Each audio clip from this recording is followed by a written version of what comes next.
to episode 64 of Today in the Scene. I'm Joe with Indie Arcade Wave, and I just want to say thank you to anyone that's checking us out, sharing our stuff. It means the world to us. We really appreciate it, and we're just going to keep them rolling. So I wanted to talk about an indie game that I've been seeing all over my social media lately. It's called Last Soul, and it's an awesome indie game from a studio known as Wulum out of Canada. Everyone needs to check this game out. It's super fun. I've already played the demo. Highly recommending this. And I could go into it and kind of talk more about the game, but I think the creator, Tony Munoz, would be a lot better at doing that. So without further ado, let's just get Tony on here. How you doing today, Tony? Hey Joe, this has been fantastic. I'm a bit stressed right now, and of course, I have a lot in my head with the launch of the Kickstarter campaign. But yeah, pretty happy, pretty happy. Yeah, I mean, I'm super glad we finally got you on here. We've been kind of back and forth about it for a week or two here, Yeah. and it's time. So we get to talk about the game. Yeah. I played the demo and really enjoyed it. I got to play for like an hour and a half a while back, and I've been kind of poking at you because I wanted to talk more about the game. So let's just jump right in. Just introduce yourself, Tony. Let us know who you are and just a little bit more about yourself. Yeah, sure. Well, I am an indie developer. I started creating games in 2013, though I started to coding and having the dream of creating games in the 80s, when I have my first access to a computer, where it was in that moment was an Atari 800 XL, if I remember, where I learned my first coding, and then from that point on, I was like amazed by coding. My first game was about Back to the Future, which I'm a big fan of it. And it was like a stupid game, something where you have to set some numbers randomly until you can get it. You are like Marty McFly and you want to go back to the future, but it was at random numbers, nothing special, nothing graphics or something like that. But then that's where I started, where everything started. Then I go to college, get to the university, graduated in code in programming, and then work on that area. But it was so boring because it was just databases and stuff like that. And I wanted to go back to the dream of creating games. And once Steam opens and once the Apple launched the iPhone, a lot of things were happening, and that was my opportunity to get into this. So that's when I started in 2013 here in Calgary, to create this small studio and to create this dream. Yeah, I mean that sounds awesome. I mean, everybody's got that dream, and then they go to school, they kind of Yeah. work in that area, but then it turns into something that they don't enjoy, and it kind of ruins it. So either you go back to the dream or you just do Yeah. something else. Is kind of what it turns into. Yeah. I guess let's jump into Last Soul. Let's talk about it. Kind of give us a summary of the game. What can people expect in the story, gameplay, power ups, kind of things like that. Well, that's always something that has been evolving during the last month. I've been working a bit more than in a year on the game. I presented a prototype to some friends at the end of last year, and they say, "Yeah, I think it could work." And then, well, they said, "Okay, yeah, you're my friend, so let's go to the public, to the gamers, and see how is the reaction." So we launched our product demo on the first days of February this year, 2021, and it was an incredible hit. It was like I have 10,000 gamers signing up, 4,000 something around that playing the game. It was really, really beautiful, and that was in less than a week. So I expected to have maybe 3,000 people sign ups for in a month, and then it turns out that in a week we have 10,000. It was incredible, and a lot of streamers were playing the game, trying the game, and the social media was starting to move a lot. Our Discord, our Twitch, our Instagram. It was really good. So I decided, okay, I think I have an opportunity for this game. It is possible to do something special here, and that's when I started to create and listen to to our community, to our fans, trying to get their suggestions and their feedback to improve the game as much as we can. And well, right now, what you're expecting in this game is a pixel art shooting action platformer, But what makes this game special is something that I've been trying to figure out, because there are a lot of shooting action platformers. So how can I make it something different, shooting action platformer? So I decided, well, first I want to make a beautiful art of the game. I want to create a fantastic music, something that makes a mark on the game, that even when you are not playing it, you can say, oh, I want to listen to the music of La Soul, which is created by a friend of mine, Freddie Stabe, which is a fantastic guy. And but the core of the game is this character, which is called Bob, which is the hero of the game. And he's going to, what you will figure out later on the game, not on the demo, because sadly it is just 2 levels to present everything, is that you need to collect elements that will allows you to achieve every level. And these elements, I mean, you have to collect the bullets, you have to collect the jetpacks, controlling time, and a lot of things, and a lot of surprises that we are preparing. And these are the elements that allows you to achieve every goal, and you have to be strategically in how you're going to use it. So this is the core, besides a beautiful story as well. This game started as a story that transformed into a game for a recommendation of a friend, and now we are evolving with the fans, trying to do, or to make them feel the best experience on the genre that they can. Yeah, you hit a couple points there that I feel like a lot of people that aren't in the indie community or don't develop, like, kind of overlook. You were talking about the art. Obviously, the art is one thing that really sets indies apart from like the AAA games, but the other was the music score. And not a lot of people pay a ton of attention to that. They're just kind of just like, let's grab some free music and just throw it into the game and like call it a day. Talk to me about the process of, one, getting the inspiration for the art. Like, where did you draw your inspiration on the art style? And then what was it like to actually have someone like a friend of yours to compose all the music individually for this specific game?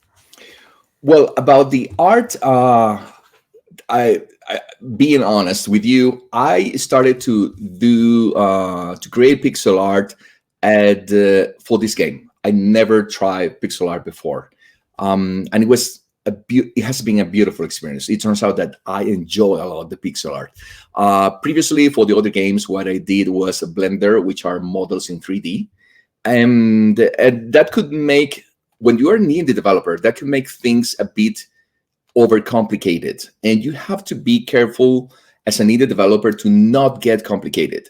In my case, I am the only developer in my company, so I have to make prototypes and make things as simple as possible, but that they look amazing in the genre. Because when you create something that is not, I mean, if you create a character in, for example, 3D using Blender, if you don't do it perfect, the brain of the gamers that are playing the game, they don't accept it. It's like, oh, this is cool, but this is not looking right. So you have to be very careful about this. That's one of the magics that, for example, you can achieve when you do low poly characters, because the brain accepted it's a low poly character and makes things like, oh, okay, this is a low poly world and it's looking good. But you are not a AAA company that has, I don't know, 150, 100, 300 people working on a game, just creating, I don't know, the cape of Batman. So you can't get overcomplicated. And so I decided, okay, let's make this very simple, a platformer, pixel art, but with a lot of taste. And this has been the focus, and the process. The learning process has been really fast. If you are a new developer and you want to create things in pixel art, just download ASprite, which is the software that I use. Is really cheap as well. It's not Photoshop that you have to pay expensive licenses. This is a very cheap thing, and is designed for making pixel art, make things really, really easy. And the other thing is about the music is I'm lucky enough that I studied music many years ago. Or I studied guitar, classic guitar, and I know music. And I have this friend which is also a guitarist, and we can communicate. We can. I can talk in the same language that he talks. And it's been great saying, okay, I want to do something like, this theme Star Wars on with John Williams.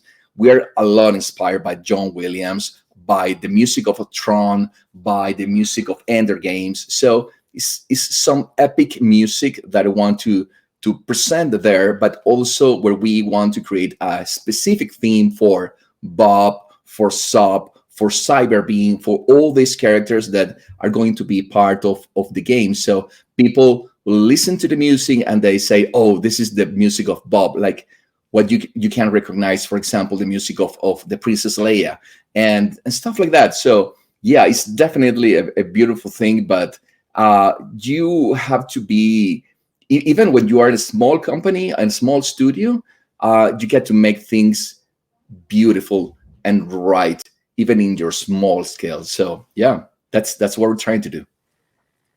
Yeah, I mean, music inspiration right there. Those are some incredible soundtracks. So if that's where you're drawn from, I'm pretty excited to hear the final score of Yeah. this game. You mentioned earlier a little bit about like social media, how people found you, and the Kickstarter. So let's talk about that path for other people that are aspiring indie developers. How did you get the social media moving, and what are some tips that you would give people that wanted to start a Kickstarter? How do you make that successful? Well, about the I think it was at the beginning of this year or at the end of last year. I have a fantastic meeting with a friend, which is Jason De La Roca. Jason De La Roca is a big guy on the gaming industry, and I was lucky enough to have the opportunity to talk with him one to one. I met him in a conference, and then we were invited by the government of Calgary, which was fantastic, and I have the chance to talk one to one. And he he told me, I'm going to try to do something like Jason because I love it. And he say, "Hey Tony, why are you in this business?" And I say, "Well, Jason, I'm trying to sell my games and make people happy about playing the games and sharing this dream that I have." "No, Tony, you're not because of that. You are here because you are building a fan base of your things, of your games." And it hits me so hard. It was like, yeah, dude, you're totally right. So when you are going to create an indie studio, if you are going to create an indie studio, and a lot of people asking me this, how are you building this big community? Is because everything that you're going to do need to be shown to the world. You don't exist if you create something and you let you say, well, when I release the game, I'm going to publish this. No, it's not working like that.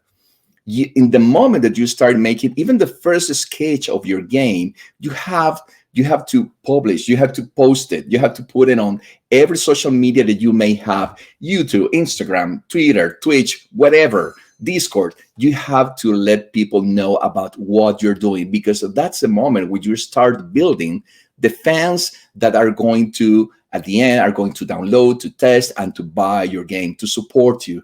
So when people ask me, "No, I'm going to start making the game and then I'm going to make the social media," I say, no, that's so wrong. It has been very expensive for me. You have to do the social media. You have to even open the MailChimp page, which is free, to start collecting people and followers and fans and give them small gifts, like an art that you created. Share what you're doing. Give them that reward that everybody wants to have. And in that moment, when you are spreading through the social media, for example, Twitter is going to give you a boost on Instagram. Instagram is going to give you a boost on Twitter, and then you're going to cross-reference all of this social media. Then, the result is going to be that you are going to blow up the numbers. And that's the way that if you want to do this, you want to make this massive fan base, that's the way to do it. And in the case of the Kickstarter, well, that's a tough thing. Kickstarter is not it's not an easy thing. If somebody's going to tell you, "Oh, I can make a Kickstarter in 1 month," yeah, you could. But I'm not sure that it's going to be your chances are going to be very low. So I've been building this Kickstarter campaign for the last, 6 to 7 months, thinking what I'm going to do, preparing the campaign, making a a small sketch of the campaign. So Kickstarter approves me, so I can start making, the collection of or inviting people to join to the pre-campaign. Now we have more than 700 people on the pre-campaign, and even though I wanted to get to 2,000, 700 is a really good number. But you have to be in contact with people, again, showing what you're doing on Twitter, on Discord, on Twitch, if it's possible for you, on Instagram, on TikTok. You need to make all this massive social media work together. But you have always to consider you need to have a newsletter where people can register, and where people can be informed about what you're doing. Even when people say that, I don't want to spam people, I don't want to spam, my followers, don't do that. You have to send the information about what you're doing. If they're really your fans and that's what you want, there are people that are going to receive that information with pleasure.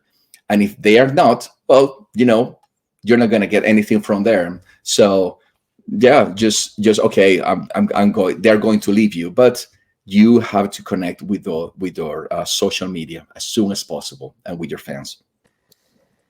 Yeah, that sounds like some good advice. I mean, it's like just get it out there, let everybody know about it, and just keep it going. Like just keep letting people know about it.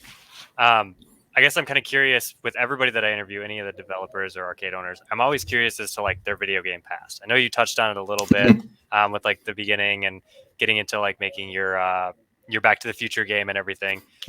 Let's walk through your history, like from the beginning to kind of current. Where did you fall on like the Xbox, PlayStation position and things like that? Where do I what? Sorry. So like everybody's got like their I'm an Xbox person or a PlayStation person Oh, or okay. PC. So Okay. kind of walk through like your early game memories up until like obviously that kind of stuff. Well, my early game memories are on Atari. That's very old gaming memories. I fell in love with games with Atari, with the very bad joystick that they have. But yeah, I get it. My first game, and it's one of my favorites ever game. It's a game called Adventure of Atari, which is mentioned, by the way, on Ready Player One, on the movie, and on the book as well.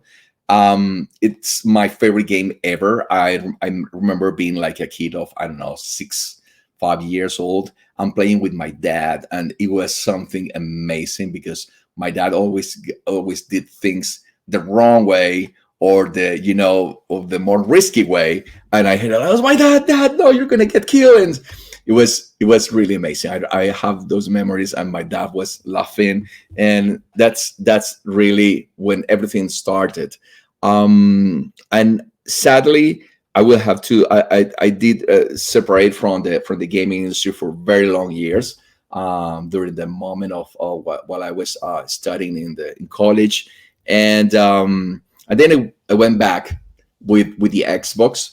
It's not because I'm a fan of the Xbox; it's because my friends has as Xbox and I want to play with them. So I at the end get an Xbox, and it's not because okay, I'm not an Xbox or a PlayStation. No, it's not like that. It's just I get an Xbox, and today it's more like I love to play my computer, so it's give me like more options, and the other thing is because I'm also allows me as well to connect with more people in the industry, because at the end, you exchange things with other indie developers or with other developers, publishers, with other gamers, streamers that they usually use computers. So yeah, it has been at the end moving my entire thing to the computers. So yeah, that's where I am right now. Yeah, I'm definitely in that same boat. I played Xbox forever because all my friends were on it, and it's just I Yeah, mean where I wanted to be. And then I got into PCs, and it's just there's so many more options. And if you play yeah, Xbox, you're on Microsoft. Microsoft is on PC, so yeah, you're usually good to go on most all their releases. yeah. Um, I guess let's talk to the indie developers that are watching the show.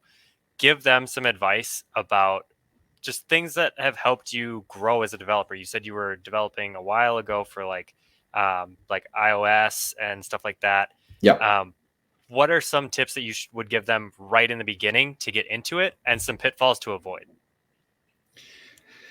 Well, if you want it, there are two paths that you're always going to, are always going to present it to you. One path is that you want to create games for a AAA company, AAA games company, and that's one path. Is absolutely respectable. I think for me, I respect that.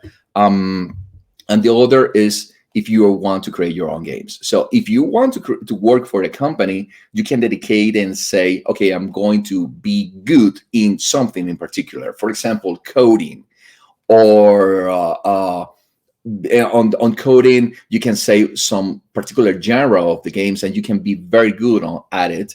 And but you can also be a modeler and create things, in 3D or in 2D, or animate things. There are so many different areas for the gaming industry, and I always talk about that because I'm trying to push this industry in my province, in my city. It's been so difficult, but gaming is an entertainment industry of multi-billion dollars every year.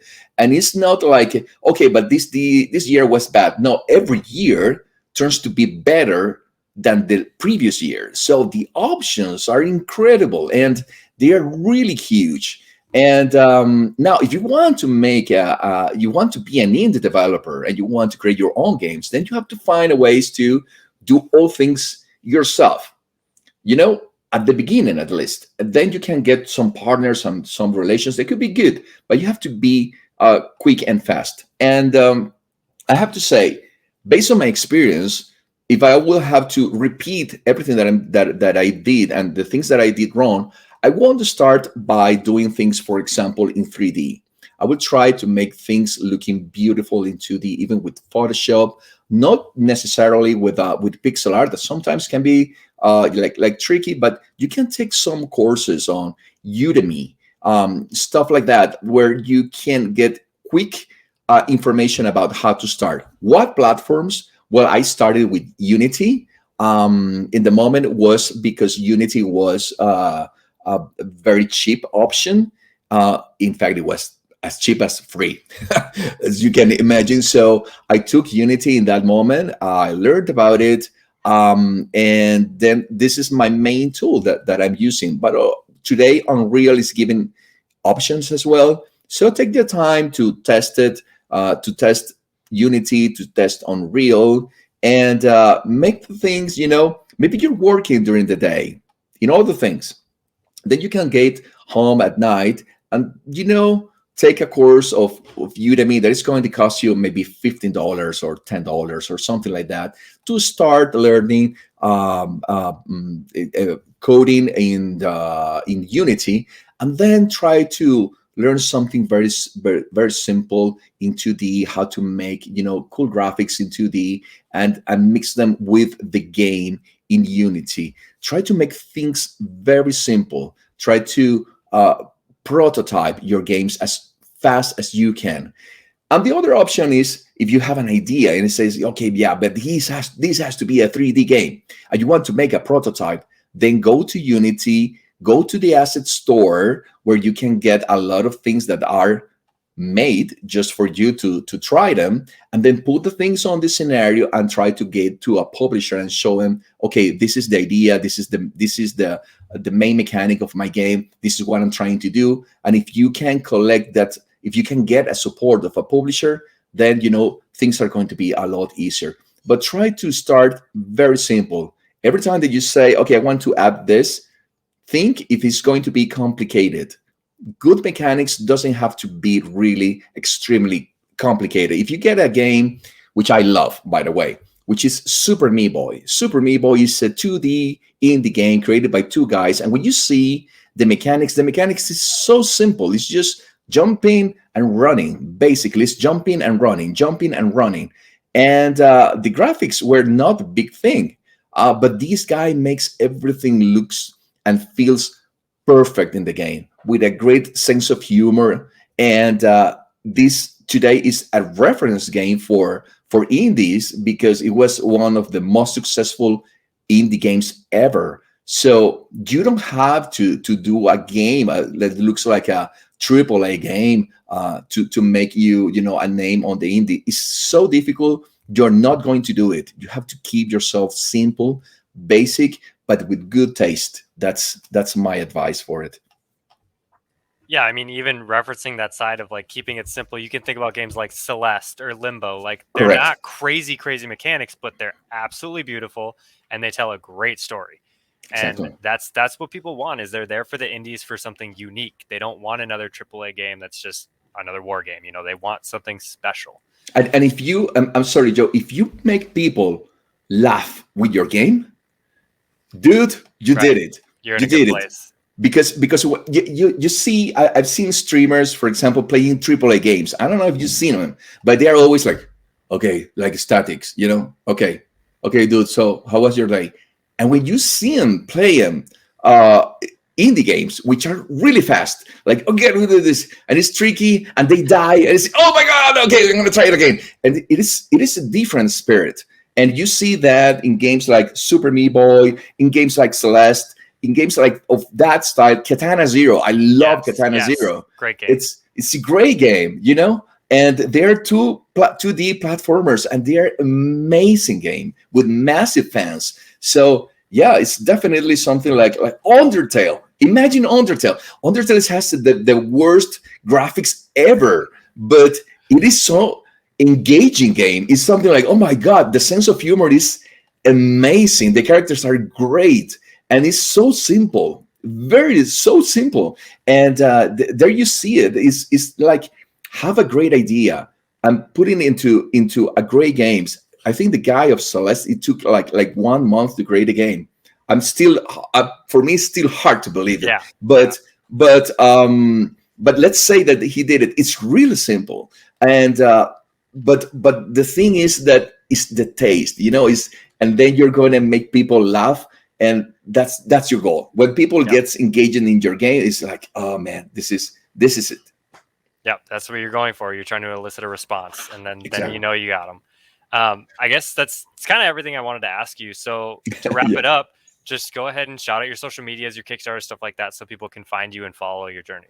Oh, thank you very much. Well, on Tuesday, October 19, 2021, we're going to launch our Kickstarter to finish our game in a period of, I hopefully it's going to be 6 months, but depends, because if we go to stretch goals, there's a lot of surprises of things that we're going to add to the game. It depends of the of what how can you help us. So if you can help us spread the word about the Kickstarter, please visit wulum.com, WULUM.com.